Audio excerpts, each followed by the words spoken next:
I mean, So get ready because you're in for a ride, I guess. yeah, I'm gonna try to squeeze as much as I can in this hour because I don't want to take your time. I know it's late for you. Thank you. Yeah, yeah, yeah. Um, it's really casual, by the way. Like I'm already recording now. It's questions, but I'm also just chatting. You know, Yeah, this is sure. just a laid back thing. Hope you're well. Everything's all good. Very, yeah, and I'm very, that's the issue with me in the industry. I'm completely honest and real, Yeah. and so it's sometimes it's what people don't want to hear. So I'm sorry, I'm going to break like maybe some sort of illusions. No, that's just totally what my channel's based on. So I mean, I think that's why I kind of gravitated towards you because I don't have a filter, and although I'm respectful of every like game that gets sent to me to hear, I'm always honest on it. You know, it's just Yeah, I can't like that's good. everything, and I guess I can segue right into before we even get into your introductions, and I'll just move it around later with editing. Up to Do you you. think that's ever hindered you in someone reaching out for a contract or something like that? Like, no, I don't agree with this, or something of that caliber. Oh yeah, I mean, definitely it has some consequences, but good and bad. That's the thing. Is like, we live in a society now. I mean, like, yeah, overall society. We're still in the West, you and I. That people are sort of afraid of arguing. They're afraid of having an opinion and tell it out loud. And I've been, maybe it's because I'm French, I don't know, but I've been going against the tide for now 25 years in the video game industry. And for a long time I was ostracized, sort of like, like, and I didn't care. I mean, as long as I could do my own thing, who cares? But the thing is, like, lately it's more the industry that is coming back at me, but not the industry in the sense like the music world of the industry, but rather the people that make games, and they understand what I've been saying for now 25 years, and they're like, yeah, that's what we need. And so this is very satisfying, I would say, but somehow very frustrating because it means what? It means that we could have done this much Mm-hmm. earlier as a, let's say, not a service, but an approach to video games music. But of course, every time that I want to argue for the vision of what I defend for video games, there is this one game that comes out where the music is just there and it's playing and everybody enjoys the game and everybody loves the music, and it has nothing to do with my approach. And so some people would be like, see, that's, we don't need this. And I'm like, yeah, fine. I mean, it exists and that's fair, but there are multiple roads. It's not just one road. It seems to be a kind of a thing with just trends in general, where like yeah, I've been saying this for such a long time, but now it's finally coming around, and yeah, it's satisfying in a sense where it's like okay, cool, but I've been saying it for decades. But that's what makes you you, and that's what makes people reach out is they see some people like me can see that so it seems to also go in your favor where you're highly selective, most likely, in who you get to work with and if you're vibing with them. Because it seems like you get some pretty creative freedoms with because of your ideologies. Yeah, I would say it's not because of the ideology alone. It's more like because the way I work is with the people. I'm part of the team. I mean, right now I have like Techland right here spamming me, because we're closing the beast, dying like the beast. We're working every day, on this, and I know them very well, and I know from top to bottom. It's not like the more that 300 guys there, like and women. But the thing is, I know like them very well, and it's true for this team, it's true for Compulsion, it's true for Sobo, it's true for, I know the team, I'm with them for years. And that's, so that's why it's not, I mean, the ideology, the approach, when they see me and when I, meet with them, we talk a lot and we talk about video games. We don't talk about music. We talk about video games and what we want to achieve and all of these things. And in the end, it makes me, let's say, in a safe space with them, because they know that I share their own, let's say, uh, issues, troubles, and challenges. And I'm like, yeah, let's try to, on my part, to do my part of the burden, and be like, okay, let's make the music be different. And that's why, I get this creative, not freedom, but let's say, trust. They trust me. Speaking of which, you mentioned something that I think is probably what gravitates me towards you the most, and what you seem to be proud of, and that's kind of like this music design approach. Hmm. Almost to the point where I don't want to call you a composer, but more of a music designer, Hmm. which is really, really, really, really cool. I mean, I saw an interview. I think it was Steinberg, where you were. What was it? Yeah, Dorico, Yeah, I guess. yeah. Yes. I forgot the quote, but something about like how movies and other media are passive, something like that, right? Yeah. Yeah, and Yeah. yeah, pretty much the idea of you're active along with the game, and that has that always, because I don't know all your works, and I've been trying to like work my way backwards, That's okay. uh, but has that always been a thing, or was that a kind of a recent thing, or when did that? No, no, no, no. It's since the start. I mean, the thing is, Mm, I lately somebody asked me like, so did you want to do music for games from the start?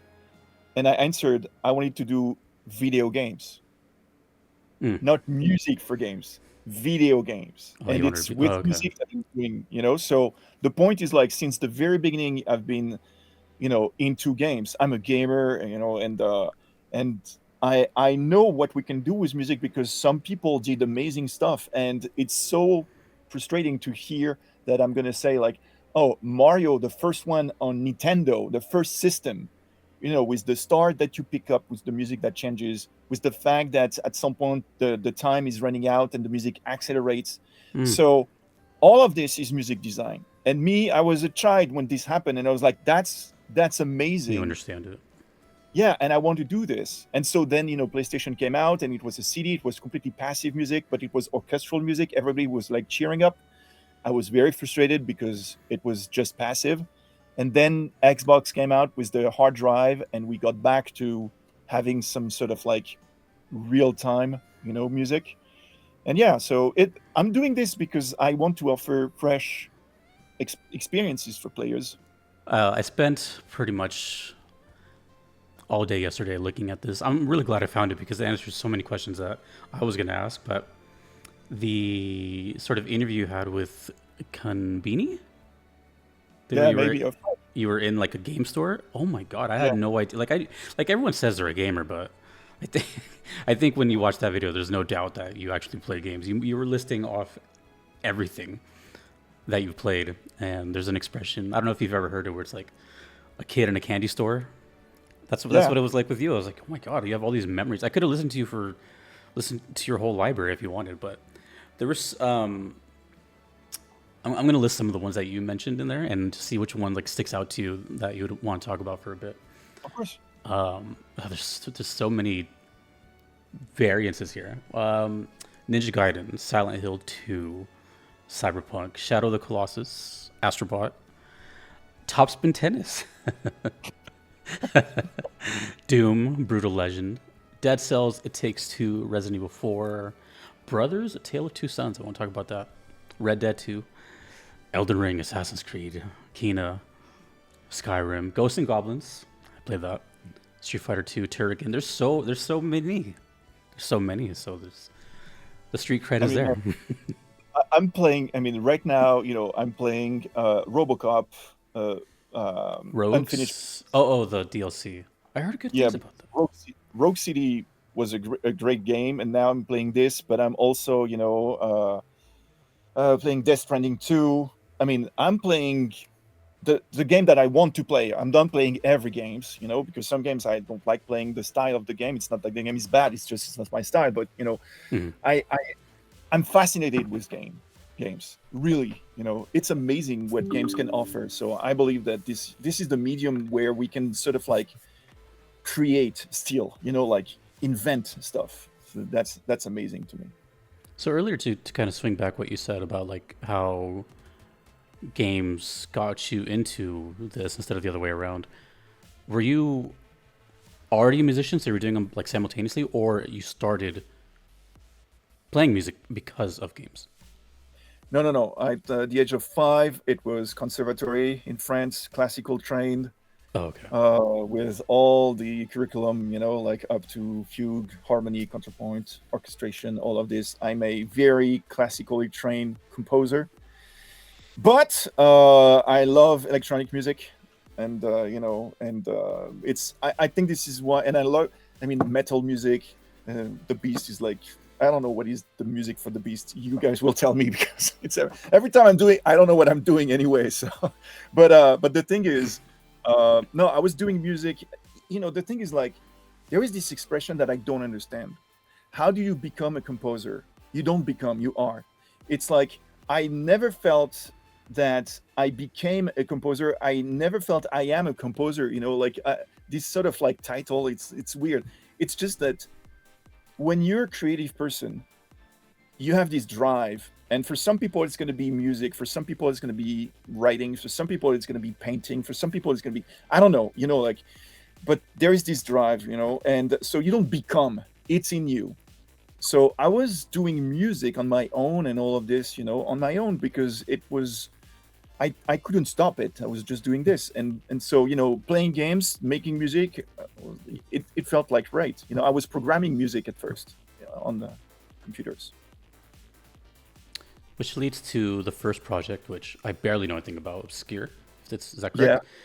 yeah. Um, I'm always curious how I've only talked to two composers before, which was Andrew Barnabas from Medieval, if you know him, and then Casey Edwards from Devil May Cry. Mm-hmm. And I asked them both, I'm like, how did you get into the first one? Was it just a connection, or did you reach out? I'm always just curious of how you entered the industry. Well, when I was 14, I was doing what we call the coding parties. So it was a time where LAN parties, you know about them, where Mm-hmm. people gather and play all together. Well, before that, we would do coding parties. It's still happening, but it's where people would gather. So big monitors at the time, the PCs, the Mac, Atari, whatsoever, and you would be into a place for about 3 days, 2 nights, no sleeping, no nothing, and you would code a demo, and at the end there is this sort of like competition that is stupid, everybody knows about this, Oh, but it's like so you do like mods for music soundtrack, like soundtracker, so all of this. So I was 14, I was one of the youngest at the time, and the thing is, as these guys were like older than me, they were starting working in the industry, and so it was like at some point I came to go back to Paris. I was 21, 22, and this is when one of them sent me to and I ended up doing Obscure. But the thing is, just for you to realize that is like, number one, there is no, I mean, it's, I hated listening to those stories when I was like trying to make a living out of the music, because I was like, yeah, it will never happen to me. I was like, Tim Burton, Danny Elfman, you're like, yeah, I mean, they met in a bar. All right, well, stars what should I aligned. do? Every bars in Paris, Los Angeles, whatsoever, this is stupid. So the point is like, uh, what I push people to do is to go in real life, meet with people, because nowadays it's even worse than before. Like, Hmm.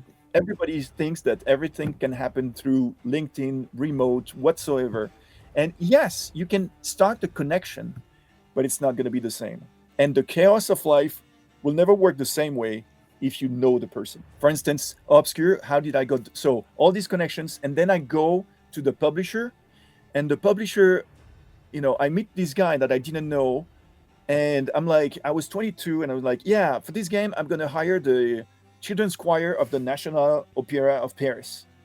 And I was long hair like you, and the guy was like, I didn't know this, and he did a PhD over opera music, so he was into it, but he didn't tell me anything. Okay. But because I said this, he was like, oh, you like so such an arrogant little prick. Yeah, you saying you're gonna work with these people? yeah, all right, let's see. And he Hmm. said, okay, do this game, we'll see. Oh, he called your bluff. Yeah, well, it happened that I got them. Yeah. Well, I And mean, you delivered, but yeah. yeah, and this guy is now a friend of mine, and it's been 25 years. So that's my point. Is like you cannot have this sort of relation, like sort of connection, sort of like situations if you're not in front of the person, Hmm. and there's this energy, and you're like, So I really, whoever wants to become a composer, in a sense, like professionally, like making not music but making money, out of the music, should go out and meet people for real. I mean, I feel like you would have eventually. Cause that one sounds a little bit more. I don't want to say accidental, but it just kind of like landed correctly. But I feel Hmm. like you would eventually just ended up like this is your calling. Like you would have eventually ended up doing this. Yeah, You seem like in the nicest way possible. I'm saying this. You seem like very. I was gonna say stubborn, but I would say passionate. It's probably sounds better. Like you yeah, were no. going to do this. Yeah. It was clear for me. It was like, you know, I don't know. It's that's lately people asked me because they said, in the end, not many composers have a career in video games. If you even look at the biggest names, they don't have a career. They have 3 games, 4 games, Mm. but having a long career with like establishing, and not doing movies, just video games, is very rare. And you said 25 years. Yeah. I mean, okay, 23, I don't know. It's just round. 24. Yeah, yeah. Okay. Yeah, that's Yeah. that's a lot. 2 decades, 2.5. Yeah, 2 decades of games that nobody care about, but, I didn't care. I have to respect the honesty and like the transparency because obviously not every game is gonna, sell crazy numbers. Does that bother you in any way, or do you think that just adds to the? I mean, you did what you set out to do, but I'm just curious if there's any like part deep down that's just like, No, of course. I mean, that would be stupid to say, oh, no, I'm not, of course you want the game to succeed. And I'm not talking about my music whatsoever. You want the game to succeed and you fight with the guys, for years, and you're like, yeah, but as you do it, because as I just told you, I'm with them. So we know that the game is not going to make it. We know it. hmm, But it interesting. doesn't, yeah, we're not stupid. You're like, nah, but making games is very difficult. When people are like blaming developers for XYZ, I'm like, fair, fair, because you don't know anything. But if you would know, Hmm. you wouldn't say that. So the thing is, it's very difficult to do games. And when a game is out, released, it's a miracle. You need to start there. They're like, wow, my game got released. So that's number one. Interesting. Number two is like, when I'm working with these people, I'm more interested into the people than the project. Why? Because we're together, like in the Hmm. trenches, like we're Hmm. fighting. You Hmm. have no idea how difficult it is. I mean, maybe you do for some things, but this is a marathon, and it's always sort of like, uh, you know, uh, keep getting the energy out of you, and you need to be passionate. Not that everybody needs to be like this. It, at the developer place, you have some people that are like working, but some people are very passionate, and I'm talking with, you know, these people. Those people. And yeah, and so this is where you start making real friends, because it's like going, it's a weird analogy, but like going to war, and then after this, you're like, yeah, you've been through war Hmm. together, and the bound is there, and you can, all your life, you're like, yeah, I've been there with you, and we're like, yeah, I know.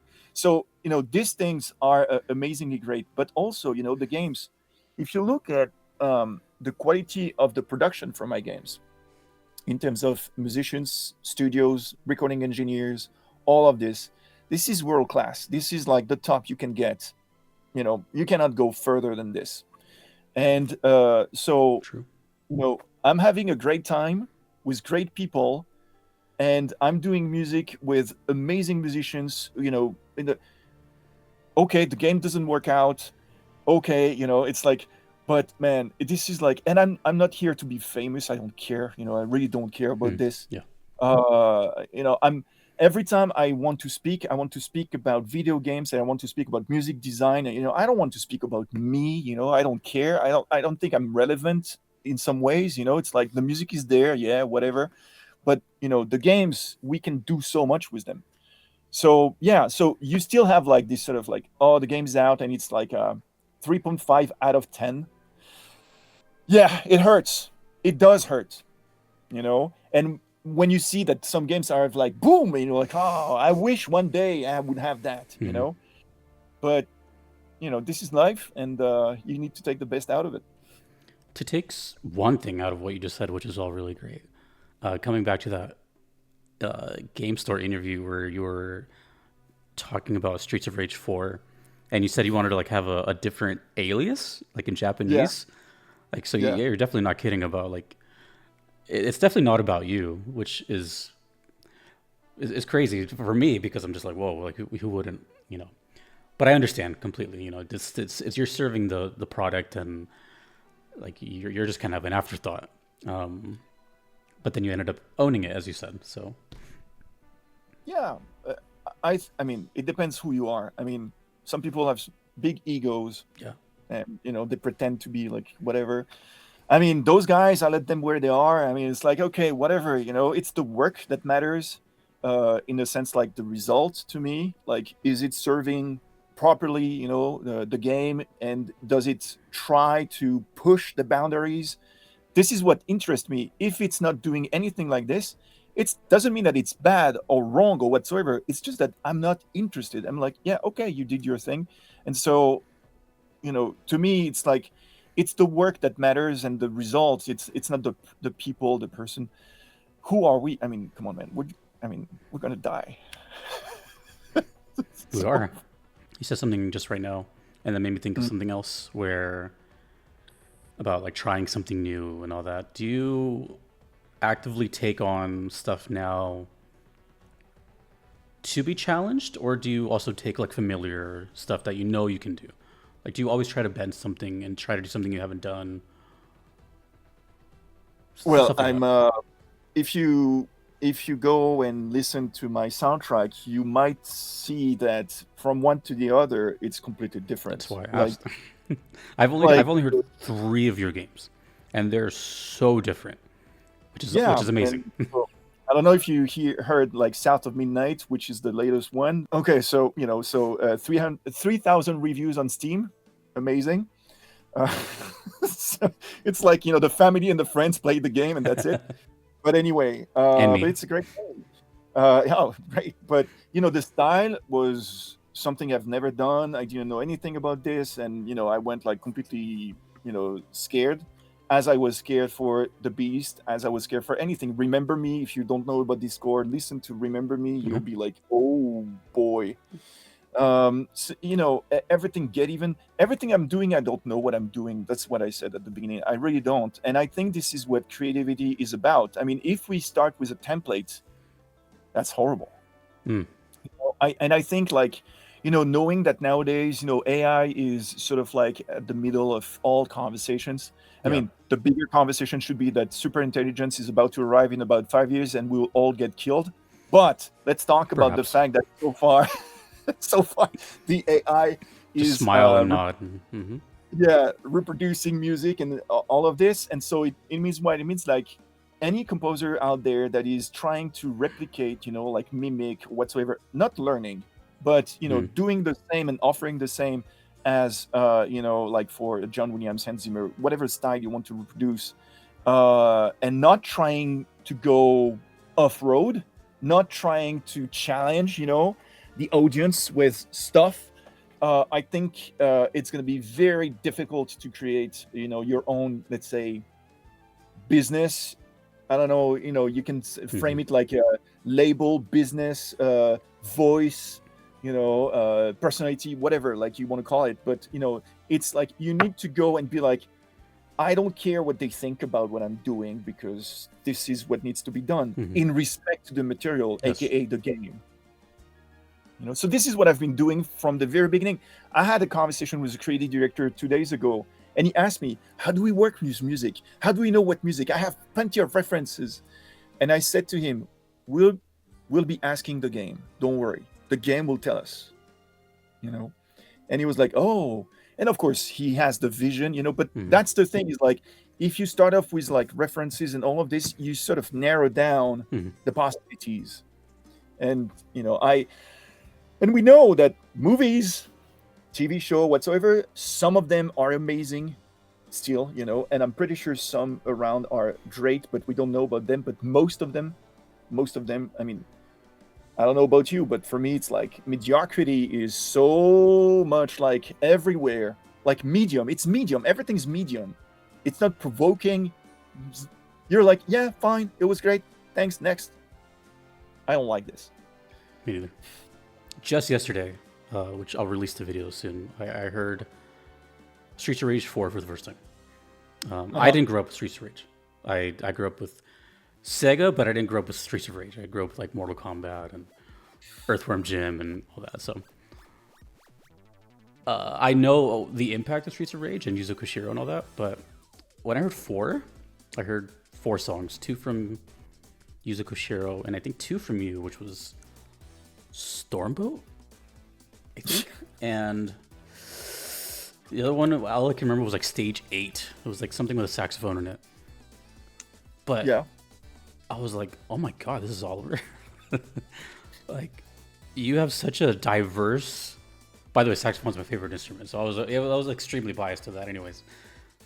But you have such a diverse palette, and like I said, I went from Plague Tale to South of Midnight to that. I'm like, dude, you are you are the shit. Yeah. I don't know. And know one thing. I'm writing every note. There's no one behind me. But the thing I is, was gonna ask that next, but go ahead. yeah, no, no, no. It's every note. And so the thing is, I would be bored if I had to do the same things all over again. Hmm. Uh, when I did Vampire for Don't Nod, a game that you don't know, I was hired next by Asobo to do a Plague Tale. And the creative director of Plague Tale said to me, the only thing I want you to use is a cello. But on Vampire, the cello was the main instrument. Oh, And I said to him, no way, I'm not going to do this. I'm out from like one game bad with timing. cello. Yeah. And he was like, I don't care what you've done previously. I want you to use a cello. And I was like, all right, let's. But I mean, it didn't happen this way. But Yeah, I'm yeah, yeah, exaggerating yeah. the. Mhm. It's more for the storytelling. But the thing is, like, as he was explaining to me what he wanted with the cello, it was more textural. Found a new way And I to was use the like, cello. oh, yeah. And I was like, okay, so you don't want melodic cello and these sort of things, but more like textures and stuff. And he was like, yeah, that's what I want. I was like, okay, so my point is, if I had to do it again, like solo cello, I would have turned it down. Like, no, I'm not. I'm done with this. I Hmm. want to move on and do something else.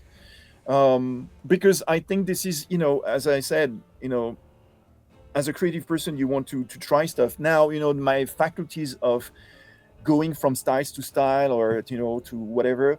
I think it's because I'm listening to everything but video game score, film scoring. I don't listen to this. I'm listening to music, Hmm. and Hmm. my dad was listening to music since he was a big, big, big music lover, and everything. You're a sponge when you're a creative person. You're like absorbing everything. So I'm just Hmm. sort of like stealing from all of this. I'm not like creating something new. I'm just like making stuff. And as I said, I don't know what I'm doing. For Streets of Rage, I was like, my God. I even told the guys, like, I'm not sure I can do this because I'm going to go crazy. But they were crazier than me. So I was happy. Was that? It seems like the people you work with are more. I don't say more passionate than you, but they're putting their foot down, and that convinces you to, come around But with it. you see, I think the video game industry is fulfilled with amazing creative people that want to do amazing stuff. Hmm. But for some reasons Scared. that I explain, when they start working with composers, exactly what you just said, it goes to the tropes. It goes to and you're like, But how come for every game for the last 25 years, I could do whatever, not whatever I wanted, but whatever the game was asking that was crazy. So let's do this. And, am I the only one to find these kind of people? I don't think so. I think that there is an opportunity for everybody to do this. It's just that you need to have, at some point, the audacity Mhm. to be like, let's try something. But in order to be there, you need to be into this relationship, trusting relationship with the creative people around you. You cannot start off and be like, oh, that's the music for your game. It's going to be like this. Make demos, and that's the most, let's say, ridiculous, dangerous, whatsoever things to do. You never want to start writing music, actually, ever. I mean, I know it feels weird, No, I but know what I you. know exactly what you mean. Even though I'm not a composer or anything, I know what you're saying. Because yeah, it's just I don't know. I feel like there is a lot of creative people out there, but it's such a risk for not just the project, but for like the whole team. You want everyone to succeed. So the tropes are the easy safety net, et cetera, et cetera, et cetera.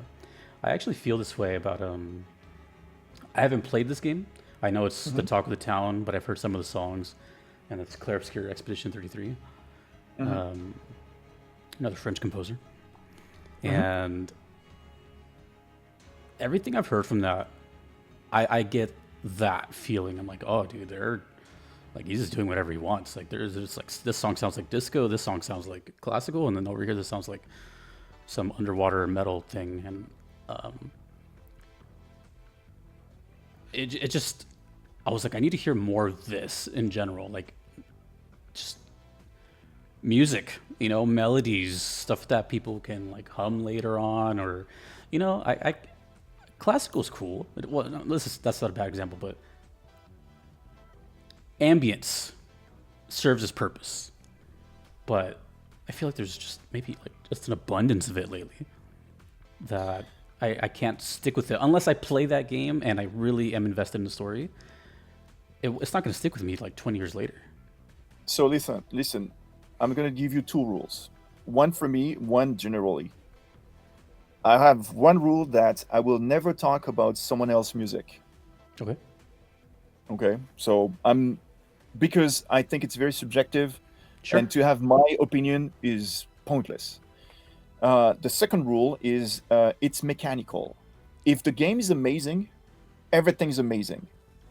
So you look back at all of these amazing games, and you see if the music is, let's say, at a standard that is, let's say, explicit enough, then the music goes with the success of the game. Hmm.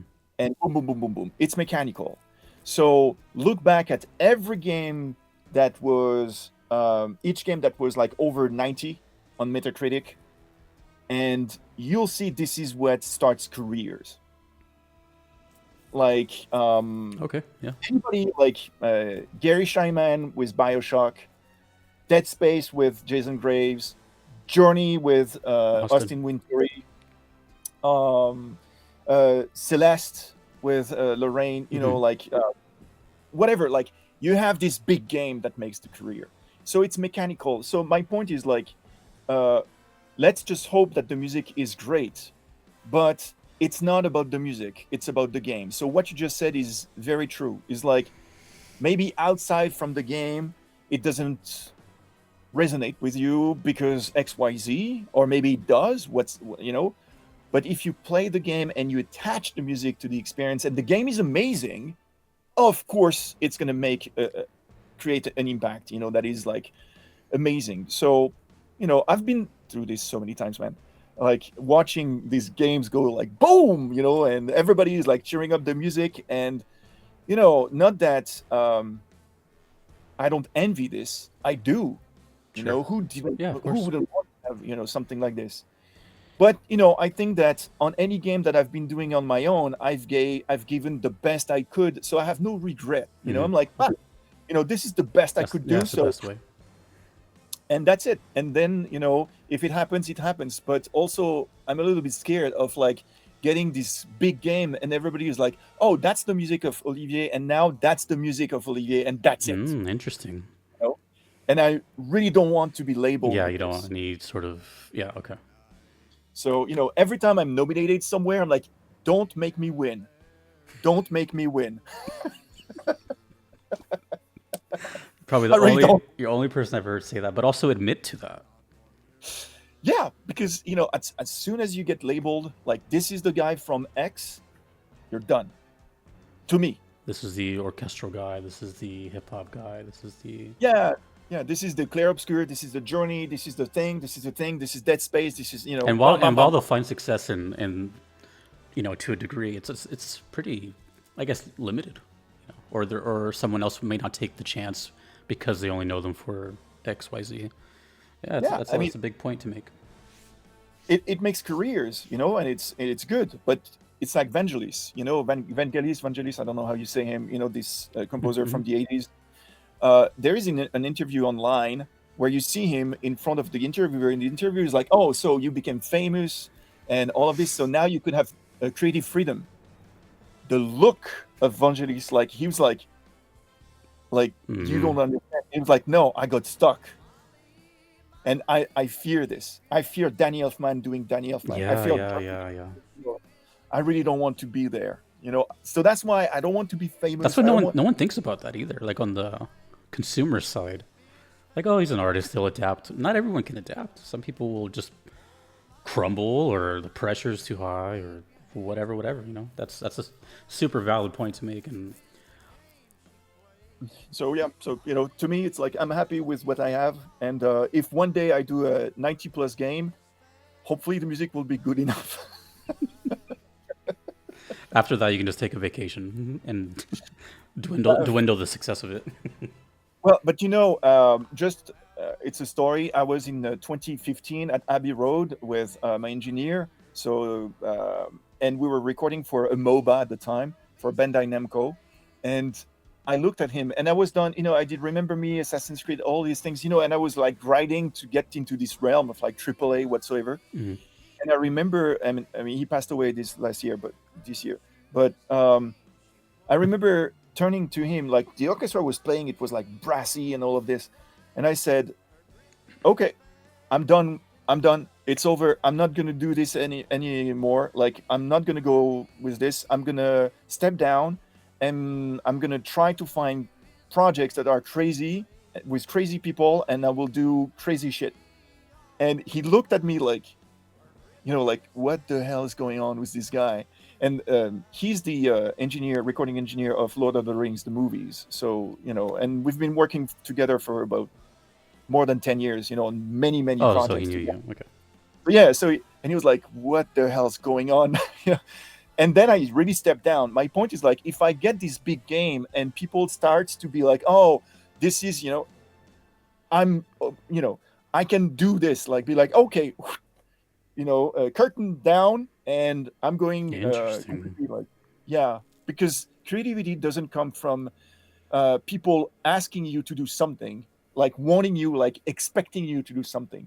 Creativity comes when you provoke them, and they're like, "I didn't expect that," And as long as I can do this on any of my project, like people be like, "What the hell's going on?" I'll be happy. Here's a question that just spawned from all this. From you doing your own thing and kind of carving your path, would you be interested in seeing that as a trend in the next like 10 years where everyone is taking their own path? Or do you like to have this kind of individuality that you don't really blend in? If that makes any sense. I both. I think I don't care about whoever is doing what. I don't really care. I mean, I'm happy if they're successful. I'm happy, like it's okay, great. I'm not, if it's interesting, I'll look at it, and be like, oh, some people do great jobs. So I'm looking at it. It's rare though, unfortunately. But I'll be in my studio doing my thing. Either I'm all alone against the tide, or everybody is doing this. Hmm. I wish everybody would do this, not for me, but for the audience and for the creative people. I wish we would have on the table Eurythmics, Talking Heads, David Bowie, the Rolling Stones, Pink Floyd, all of that during the 80s, doing every voice different, and you're like Prince, Michael Jackson, Madonna, and, James Brown, so many different voices, so many different things you can pick up. And nowadays it's like what? It's everybody's doing the same sort of things, Hmm. and it's horrible. Hmm. That's like the whole another rabbit hole I don't even want to go down, but I just know I agree. Okay, It's so the thing it's doable. That's what I keep telling the young composers, and they keep not going this on this road. I don't know why. I would have to imagine it's just maybe they just I don't know. If I had to guess, I don't know. you know they just need a job, they need a paycheck. It's safe to do stuff. I Yeah, don't but know. it's called short term. It's that's the thing as They're well. Is just like thinking in if the now. They're thinking in the moment. yeah, they need to read Bukowski.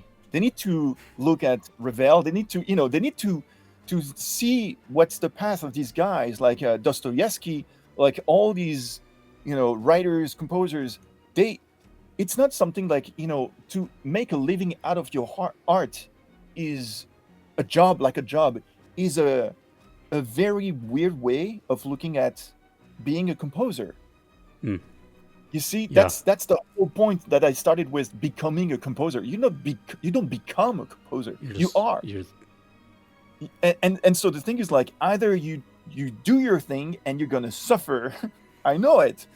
It's gonna be lots of sacrifices. It's gonna be difficult. It's gonna be tears. It's gonna be anxiety. It's gonna be horrible. Horrible. It's a horrible life, for X amount of years. I mean, you need to be. Yeah, I mean, it's this is true. the truth. It's true. And maybe you're lucky and you get a clear obscure like Expedition 33 and bada boom and good for you. But this is like an exception. You don't want to look at this, as like this is what I want to achieve Yeah, because yeah, yeah. I know what you mean. you know. But the thing is, if you're true to your art, if you have integrity, and if you do it the right way, at some point there'll be a call. And the call won't be like somebody will call you like, "Oh, we want you." No, the call will be like you will sort of like um, master the your own vision, and you will be securing people for what you're doing. They will trust you. They'll be like, "Oh yeah, You'll he find knows you'll what." find your people, and Yes, and you have to craft and you have to work hard, on every aspect. And I know it's super difficult, and I know that we're in the right now it's ChatGPT, do this for me, please, But no, we have, if you want to make it, whatever the field, you need to work hard. But there is one thing that people don't tell, and I will tell you, mm, it's something people hate hearing. Talent is unfair, and that's it. So, some people say no, talent doesn't exist, and I'm like, right. So let's take the same person, like the same age, same weight, same height, whatsoever, than Roger Federer. And they train the same way with the same coach, the same sneakers, whatever. Everything's the same. tennis player Then for they those that don't know. and then they do a match, and it's 6-0, 6-0. I'm sorry, and this is very unfair, but everybody is talented for something. It's just you need to find your talent, you know. So it's just Yeah, I agree. it's difficult. It's difficult. This is difficult to admit, but when you admit this, your deficiencies, when you face them, I have tons, and it's difficult to face them. But when you do this, at least it's half the job done. That's so rewarding though. Like it's something that I feel like you can only I don't know, maybe I can only speak for myself, but I feel like something like that is only something you can learn as you grow older. Like post 30 or something because it sort of reminds me of like being a kid and wanting to be an astronaut or whatever. But then you realize, no, I'm actually good at this and following that is the most rewarding probably thing in life in general. I can imagine you wake up every day for the most part. I don't know your life, but pretty content. You're just being you. You're Yeah. recording you, your thoughts come out into notes. That's great. You get to work with who you want and Well, it's you found once again, your thing. And yeah, but early. it wasn't like a straight road, right? Like it was very bumpy, very difficult. Going back living with your You parents wanted to after make 30. games. You wanted, right? yeah, I wanted to make games, and this is like, so it depends on the people, and I don't want to force people to suffer whatsoever. But the thing is, like, there is, and I'm not even sure that having a big game, as we said, doesn't give you does give you a long career. It can give you a short-term career, maybe mid-term career, but long-term career, uh, it's at some point there is this sort of natural balance that comes back. Mhm. And the universe, I don't know what forces, make like, hey, these guys have been crafting and working hard, and you got lucky, and at some point it goes like Yeah. this. So it's the way. But yeah, I hope that your audience won't feel like, well, it's like you look, we started off with you, telling me that you're working hard, like being a YouTuber and all of this is difficult, it's not like easy. People don't see that, but it's a difficult path. Everything that you're doing because you see meaning into what you're doing, like why you're doing it. And I think this is like very fulfilling, even if it's difficult. Yeah. I mean, similar. I thought I was going to do this, and I've been playing guitar for 20 years. I thought I was going to be doing that or making my own soundtrack, but here I am doing my own thing, and yeah, it's just. But no, I totally get it. I totally get it. It's fulfilling. It's work. Yes, it's busy, but it's a good busy, and I don't know. I don't mind it. It's just a lot. People don't see the whatever it is. Whoever's happiest doing what they're doing, they're definitely struggling, like keeping that smile on. But it's all worth it in the end. I wouldn't be doing anything else. I mean, anybody that is having a hard time needs to read the people that went through this as well, like those writers, like Bukowski is, and you may know him, a very Los Angeles writer. um that's an amazing artist, like an amazing, and you can learn so much out of his life experience. So it gives you faith, and the force, the poetry he's writing, and it's you, because sometimes your parents are not there for you, or your Mm. partner, or what. You need to find those guys, like helping you, Yeah, the whole talent isn't fair thing is something to think about. Because everyone wants to be inspired. Like, just let's just say you. Oh man, I wish I could make a Plague Tale soundtrack. It's like, okay, but then what? well, I think this is a wrong approach to Exactly. me. I feel like if someone Yeah. would tell you that, you wouldn't. You'd be. I don't even think you would be complimented by it, No, I think, yeah, and I think someone, I mean, despite the nice it's gesture. yeah, I think, I don't know, man. It's very difficult because people might think, yeah, you're. It's super easy for you to say that because you're working with, But no, guys, I've been like you. I've been, and you know what? Tomorrow I can go back being exactly like Hmm, you, and I know this because it's very fragile. And I'm not like. That's why I that's a don't. good point too. I mean, yeah, I don't care about all these accolades and all of these things, because this is very, this is superficial, and it's nice. You're like, oh, thank you, great, But what is strong is the relationship. What Mm. is strong is, the behind the curtains, the thing that the audience don't see. Because look, the audience don't know me. Nobody knows me. I mean, they don't know my game, so how can they know Hmm. even me? But the thing is, I know the industry, and the industry knows me. But once again, it's a part of the industry that I'm interested in, and they're now interested in me.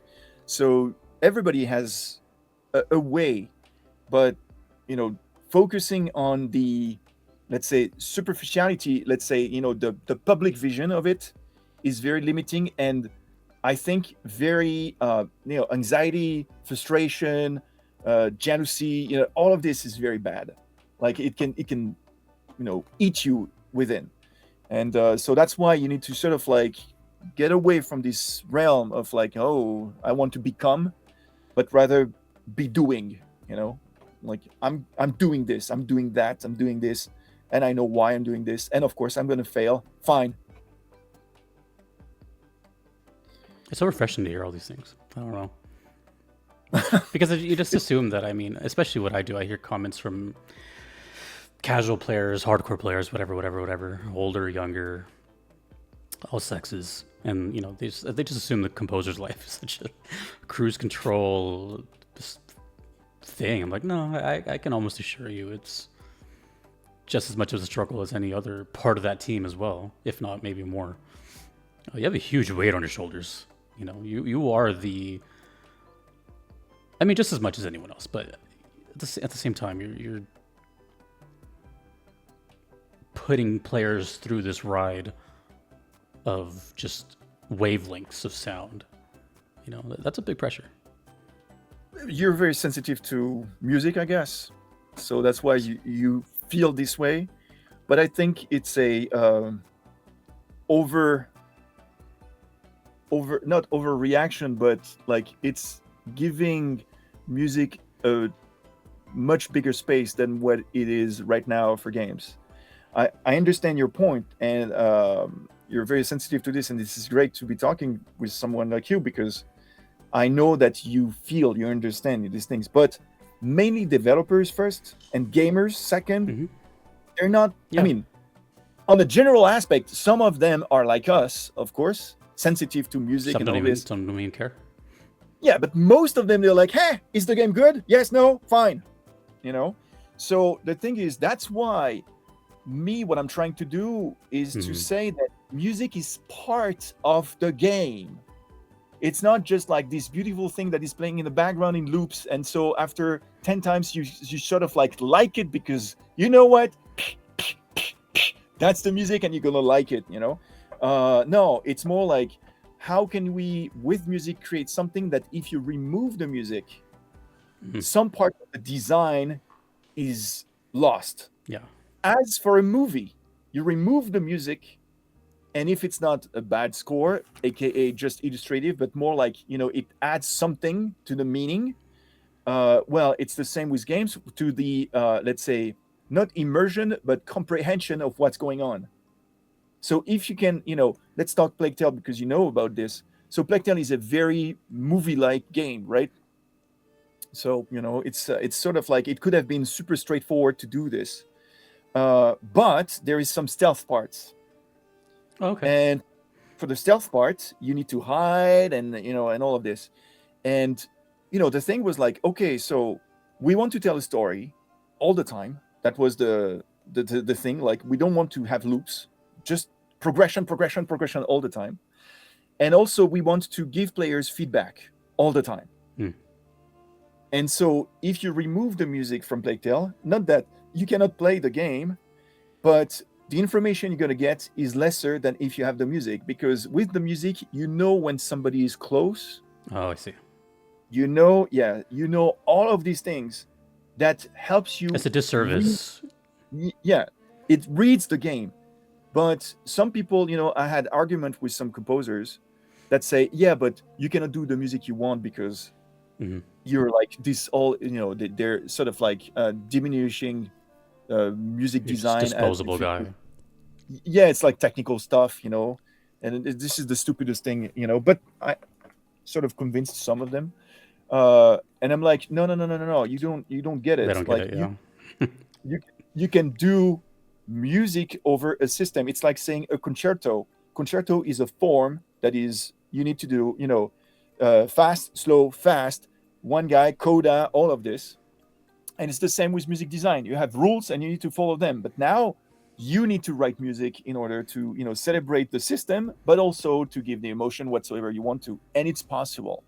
So, to some extent, that's why, I'm like, I know you're sensitive to music, but I'm trying to make the music like going into this design aspect for players so they enjoy the game even better. It's just that. It's like South of Midnight with the songs, that was like the most like difficult, because music design people think it's technical. It's just technical, and you're like, no, it's ideas. First, it's about ideas. How do we use music in the game, and how do we develop music in the game? So it's not about technology, it's about the use of music. And And South of Midnight was like very difficult, like really. And we had to be the creative director, the audio director, and I in a silo and trying stuff together in order to fail. And at some point to be like, yes, that's solid. This is the vision. We want to share this. We share this with the studio, and the studio were like, "Ooh, what you're doing is wow!" Like this is not something we're used to have. And eventually, everybody embraced it, and it was great. But that's the thing is like, um, the music design was so intricated into the gameplay, into everything with lyrics and all of this, and not in a sense like the Japanese games like Nier Automata or whatsoever. Like it's meaning, like everything is meaningful with the gameplay.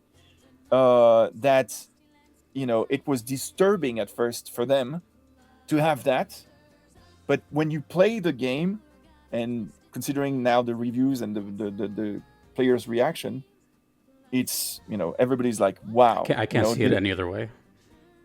yeah, but it depends how you execute it, and it's a lot of work. It was 2.5 years of work, to do this music design. Writing music is the easiest part. Like to Mm. write music is the easiest part, and this is something that I'm very mad at composers for, because they tend to be like, yeah, I got the awards whatsoever, like not Hmm. some of them, and they don't share this with the people that took the Yeah. music and make it work in the game, you know and because it's about 25% of my job is writing music, and 75 is everything else in terms of music implementation and all of this. Everything else, yeah. This is crazy. It's crazy the amount of, and I'm doing it on a 2 years level is a that long time too. well, it's mostly Dying Light 2 was 3 years. The parkour music, because you need to parkour in Dying Light 2, and so the music is. I've made a video. I invite you to watch it. It's called the parkour, On like your channel? behind the, yeah. And there is like one video, like number 2. Watch this one. It's about 7 minutes, and it shows the systems. I mean, in a very like anybody can understand, Hmm. and it created something completely fresh and new. But it took me 3 years to do this. It doesn't feel this way, but you're like, oh my god. So it's a commitment that I'm doing every time I start a game, and so that's why I don't have like 100 games on my resume, Right, right, right. but each of them, if you play them, you can expect something with the music. Like whatever game you're gonna play that I did the music for, Yeah. you can be like, all right, what has he done there? Yeah, you no, no, know I can agree with that. Like I said, my first game that I played, I knew, like I said, I knew about Plague Tale and Streets of Rage, but the one that I played was South of Midnight, where I got to experience like how you are in the game, and just from that alone, I'm like, I can't wait to see what he does next, just to see what he throws in there, Just really quick, it got me curious when you said about the 3 years. I'm sure it's happened before, or maybe you're strictly one way, but is there ever like multi projects you have, or do you always just have one thing at a time? no, it's always multi. Okay. Do you find that as difficult, not difficult, to just be in like kind of two worlds? Do you have to like put yourself in a certain, like, let's just say for 1 week only, and work on this one, or is it just kind of whatever the client wants? No, so it's multiple, because game production is not a straight line, and I know this, and I'm doing just music for it. When you have animation, it's massive. A game, once again, it's very difficult to do, and Mm-hmm. so with the years, because first I was doing exclusive, like one game, one game, one game, one game, never cross. But with the years, I started to anticipate the productions and be like, okay, so you guys are here because generally I'm hired at the very early stage of a production. And so this is when, for instance, we talk about, the game, the abstract things about the game. But I'm not doing any music, I'm not, but we're still talking about the game with the creative director, and we're developing something. We don't know what yet. And then maybe a month, maybe 2, 3, 3, 6, a year, when they're trying stuff. I'm still in relationship with them, uh, but then they got it. And then you're like, okay, let's do this. So I agree with you. If I need to start writing for a game, I need to do it at least for the first 60 minutes.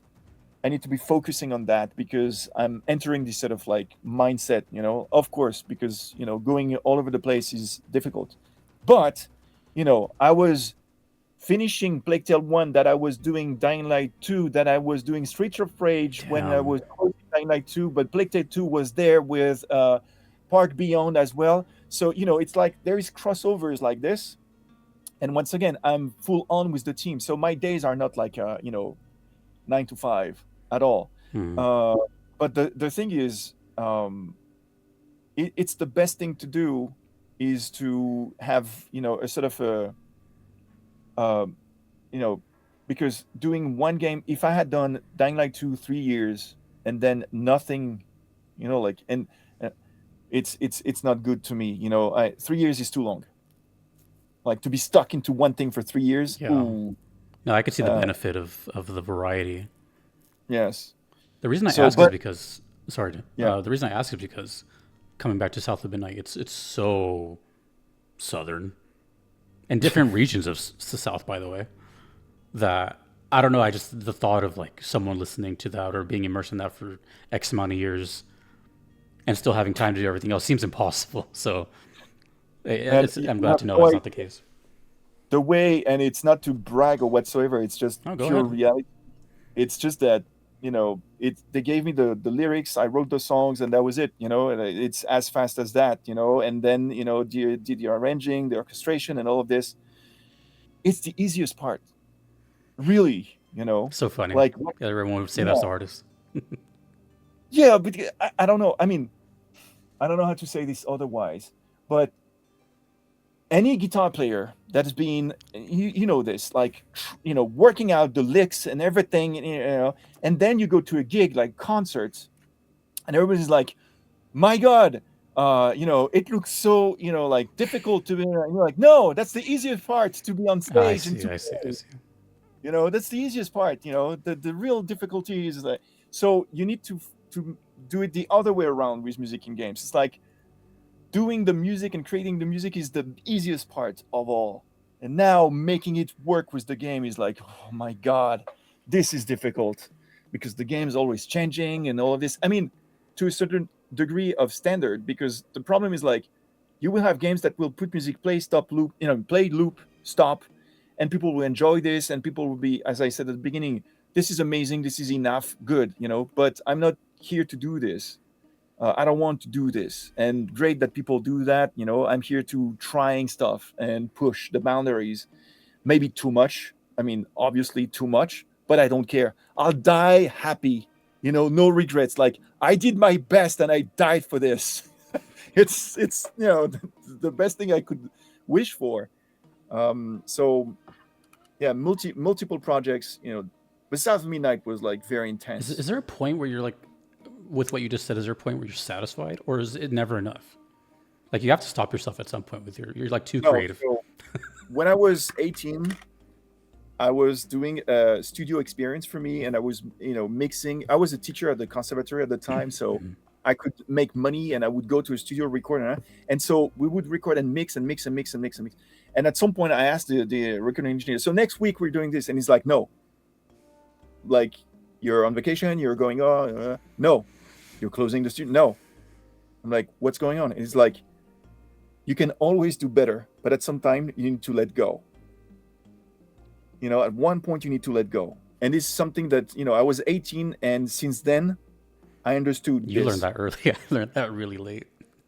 Well, I mean, of course I didn't let go, easily and Yeah, all of yeah, yeah. this. But But the thing is like, yes, you need to be like, okay, we know we can do better. I know I can do better.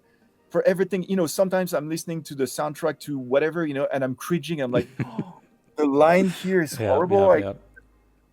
But it's the way it is, and nobody cares anyway except you. So That's what I said. Oh my god, I say that to everyone. No one cares except you. Well, yeah, to an extent, but for the like all the little details, all the little things, no one cares, man. Let me end with. I have three questions. Maybe you can just knock them out. They're from other people go in ahead. my community. So first one is. Thank you, by the way, for all your time. I know it's late. Well, pressure. First one. let's see if I can condense it, is from which, she says. It's kind of a loaded question. As a gamer yourself, are there any game soundtracks that stand out to you in particular, in general or recently? And the second part to that question is, are there any composers you'd like to collaborate with? I don't collaborate with composers. I had a feeling you were going to say that. Not because I have some ego. It's not about ego. It's about vision. You've already answered it. Like basically the whole, yeah. So that's fine. That's fine. Yep. And as for soundtrack, as I said, I don't speak much about whatever is on the market or whatever everybody is doing, because I don't think I'm more valuable. My opinion should matter. I don't think it's. I mean, what? Oh, okay. So I like this music. Great. I like pastas. I like bolognese. Like, all right, good for you. I mean, so I think there is plenty out there to please anyone, and I would say this. It's very difficult to find something that is of interest for me. Yes. I can see that. That's good, though. There's nothing to be. I mean, it's not ashamed of. Oh, you own it. Second question from Milan. How did your score for Assassin's Creed Freedom Cry come about? How did it happen? That's what I'm guessing it's being asked. Okay. So completely. So the real story. Not Is the that I'm doing Obscure, and the producer of Obscure is Pierre Leroux. He's French, and as I said, when I do a game with developers, I tend to make relationship like good friendship. And Pierre and I became good friends, very good friends. And for 10 years or so, we kept a little bit, but it's like having PTSD together. We know what we went through. And one day, out of the blue, I got this phone call from this producer from Ubisoft saying, "Hey, we have this game, and we would like you to do the score for it." And I'm like, okay, who are you? What's up? And they were like, "We cannot tell you." And I'm like, "Okay, how can I know?" And they said, "Oh, you need to come over." And I'm like, NDAs. "Okay." So I'm going there to Ubisoft Quebec. So it's Ubisoft. I'm like, "Okay, Quebec." I mean, it was at the time, it was not like the Quebec it was becoming the Quebec that we know today. Yeah. And so I'm like, and the guy welcomes me, and then he's like, "Oh, you should know this guy, right?" And it's Pierre. Oh, okay. And Pierre is the producer there. And what happened was, like, the subject of this Assassin's Creed was slavery. And it was very difficult for them. Really, really difficult. And they didn't know what to do with the music. They were lost. And at some point, Pierre said, "If one guy can help us, that's this guy over there." And so they hired me, and I understood the assignment. And I think that what we did is what I wish they would do for any Assassin's Creed, but this is only me, which is that instead of going like modern scores and blah, blah, blah, blah, blah, blah, blah, blah, do exactly what the game is doing, which is like most games at the time, at least, they were doing architecture, people, stories and stuff that were accurate historically. You would see the buildings and everything. And I said, so why don't we do the same with music? Why don't we do just the same? And meaning what? So we're in Haiti, and we have those slaves, African slaves coming in that now Haitian people, So let's go record them the way they want to be recorded, like whatever the music they want to be doing.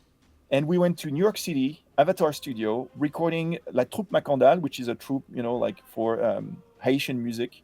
And they chose the music, the songs and everything. But the way we recorded that, so music design, was like, because I couldn't help myself. I was like, we're gonna do something with music design. Was like, okay, so I'm gonna listen to this music, and then I'm gonna orchestrate and add up to their own song with an orchestra, but I will orchestrate the percussions. So the orchestra is go. It's super crazy because I didn't know at the time. It's polyrhythm, 1, 2, 3, 1, 2. and it was like scary as hell. So anyway, I was embarked, so great, and I wanted to work with the Brussels Philharmonic because they were Belgium. I was French, Haitians, exactly like in the game. Belgium, French enslaving the African, but this time we reunited together around this project together, and sort of like it's a reunion, Mhm.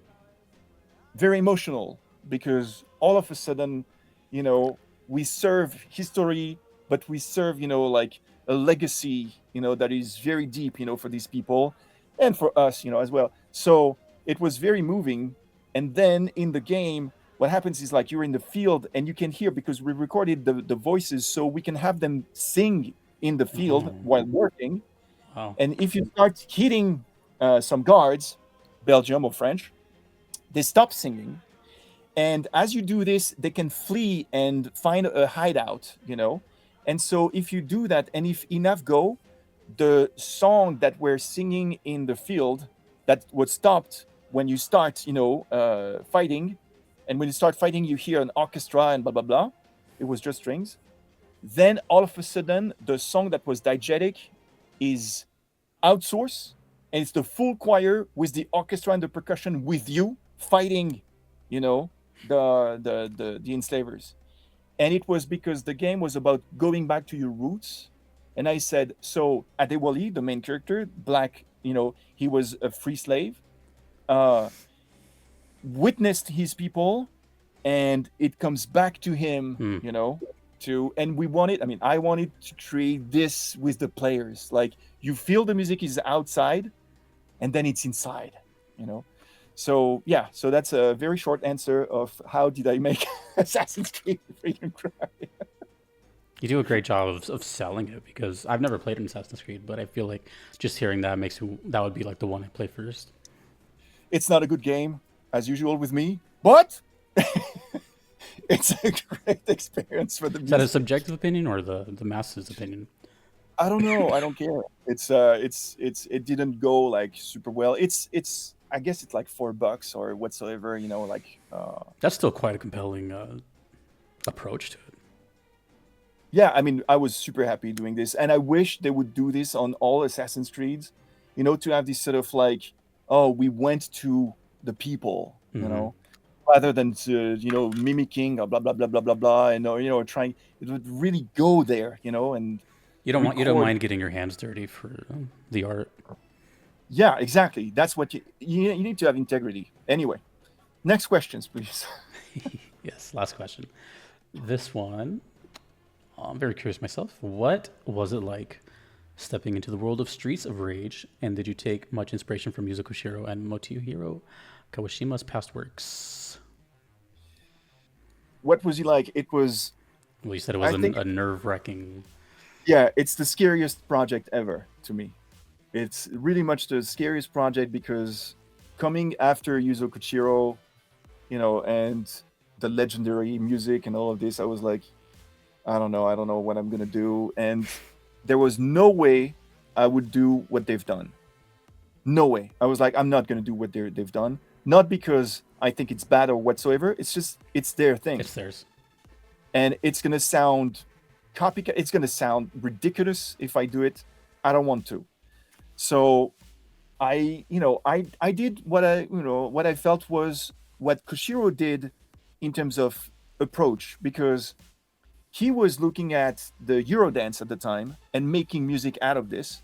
And I said to myself, okay, I'm going to take the last 25 years, Eurodance whatsoever, and I'm going to go through this as a DJ set, and I'm going Hmm. to make that through the whole game. Okay. So that's why the Stormboat is, what's the name of the style of the music? The Dubstep. dubstep. Mm-hmm. Yeah, dubstep, pop, pop, pop, pop, pop. That was Well. like in the 2010, you Mm-hmm. know. Mm-hmm. So you have this, you have Aphex Twin with Aphex Train. Oh, So yeah, of course. I still haven't played it, but now I'm So yeah, so curious. I went through all of this following his vision for the music, but not the style of The the style, music. yeah. So that was the approach, but it was super scary. Like I was like, I really felt, oh, okay, I'm gonna do this, and and then what's funny is like they wanted me, Dotemu, and I'm very grateful. They wanted me to do everything. And I said, guys, you know me now, and I was like, I'm done. It's like I did this, and Teenage Mutant whatsoever, like all these games, Mhm. and I'm like, no, I'm not like, and some people can do this sort of like style that you need, and but me, I'm not the perfect fit for this. I'm here to do something crazy, and I'm grateful, that they let me do this on Streets of Rage. I hope that I celebrate it because I use some samples from Mega Drive, like not samples, like synth, like Oh, yeah, emulators to have those sounds within the soundtrack. You know me. I'm very substantial. Like I want to have like those things for a good reason, but just for me. I don't care that people know about this. It's I like don't know music that. is That's the. cool. Yeah. But the thing is, but that was it. And yeah, and the reception was very good. The thing is, I didn't expect this, but there is this elevator music that has become the hymn. This is the hymn of the game. Like it's like it's called Rising Up, and Okay. so I've even created an extended version of that on YouTube, Rising Up Extended, because people were so like fan of this. It was like, okay, let's do Really this. interesting. Okay. Yeah, so that's the Streets of Rage. It's I don't know. I There are some franchise like this that I'd be like, if people would ask me to score, maybe I'd do, but I most of was it, gonna ask just one last thing. What actually made you go through with it? Just because did you grow up with the game and you just felt like you had some connection with it? Or was it a favor? I mean, because it no, doesn't really sound like something that you would. no, the real story. I mean, if you've seen Combini, maybe you know, but the thing is, the real Yeah, story is because I just want you to say it again. yeah, I was at the bar with a friend and we were renting, ranting, moaning, whatever. Like Ranting. we were like bitching about the fact that games were so complicated nowadays. With like starting a game, the tutorial, the things. Back in the days, it was better. Of course, when we were kids, like Streets of Rage 2, 3. That was amazing. And we were like making like when a Streets of Rage 4 could come out. Come on, it's been 25 years and we were having this discussion, and then we split, and an hour or two later I'm at this bar again, and there's this guy completely drunk coming after me, and he's like, I want you to make the music of my next game. And I'm like, great, what is your next game? And he goes, Streets of Rage 4. And I'm like, I'm starting to laugh, and I'm like, all right, that's funny, guys. Pinch of That's like, cheeks. I know that you guys know each other. I know what's going Yeah, on, yeah, yeah. and he's looking at me. He's pissed off. He's like, "Why are you laughing at me?" And he's like, "I'm gonna show you the trailer." And he goes, and I'm like, the joke is sophisticated now. And he plays the thing, and I see Axel and all of this. I'm like, "What's going on?" Like this And is a then damn good joke. yeah, and I see Street of Rage 4. I'm like, "What's going on?" Like, I couldn't believe this. And I looked at the guy and I said, you know what? Because they're French. And I said, cool down, and let's meet in Paris and let's see if it's real. Like, I was like, and then I was there and I told them, I don't know if I'm the right fit. Mm. Like, and I need to do the one thing that I never do, a demo, Oh, because I needed to do something and see their reaction. And I went and I did something completely crazy. And they came to the studio, they listened to the music on the game, and they were super happy, like with a big smile. And I was like, okay, they're crazier than me. So, it you almost seems know, like you didn't want to be a part of it, and you're like trying to I, make music to deter them away. yeah, it was sort of like that. I was like, see, guys, I'm not the right fit. Yeah, And, yeah. to some extent, I understand that some people might say, yeah, he was not the right fit. And I agree. But what I tried to do with the game was to offer something that would be not, like a sort of mimicking. I Mhm. hate these things. Yeah. For me, Hmm. I respect people doing this, but this is not for me.